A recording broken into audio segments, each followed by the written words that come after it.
September 28 ముందుకు చూడండి.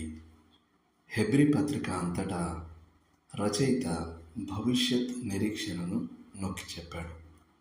అతని పాఠకులకు వెనక్కి చూసే, వెనక్కు వెళ్ళాలనుకునే నైజం ఉంది. కానీ అతడు వారిని క్రీస్తు మాదిరిని అనుసరించమని మరియు విశ్వాసంతో ముందుకు చూడమని ప్రోత్సహించాడు. హెబ్రీ పత్రిక 11వ అధ్యాయంలో చెప్పబడిన విశ్వాస వీరులు భవిష్యత్ కోసం జీవించారు. ఇది వారికి సహించే సామర్థ్యాన్ని ఇచ్చింది. పేతురులాగే మనం మన విశ్వాస నేత్రాలను మన రక్షకుని పైనుండి ప్రక్కకు తిప్పగానే మనం మునిగిపోవడం ఆరంభిస్తాం.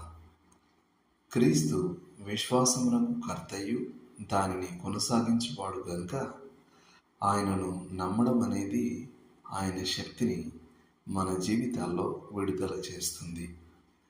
నేను ఓ గొప్ప పరుగు క్రీడాకారుని మాదిరిని ఏళ్ల తరబడి అనుసరించి కూడా ఓ వైఫల్యంగా మిగిలిపోవచ్చు.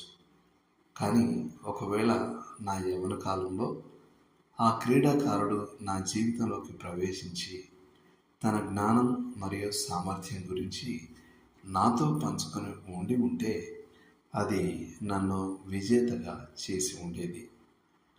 క్రీస్తు మాదిరి మరియు సామర్థ్యకర్త రెండూ అయి ఉన్నాడు.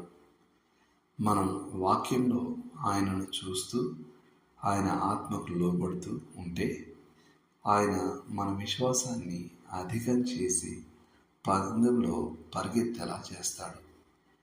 లేఖనం ఇలా చెబుతుంది: మహాదేవుడును మన రక్షకుడునైన యేసుక్రీస్తు మహిమ యొక్క ప్రత్యక్షత కొరకు ఎదురు చూచుచు.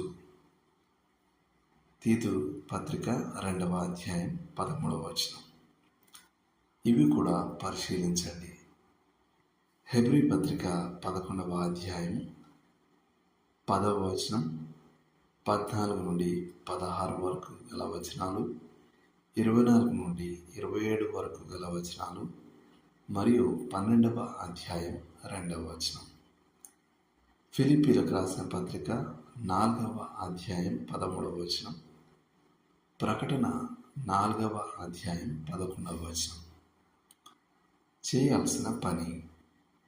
ఈనాటి మీ సవాళ్ళు మరియు భవిష్యత్తులో ఎదురయ్యే అనిశ్చిత పరిస్థితుల కొరకు మీ నేత్రాలను క్రీస్తుపై కేంద్రీకరించడానికి నిర్ణయించుకోండి.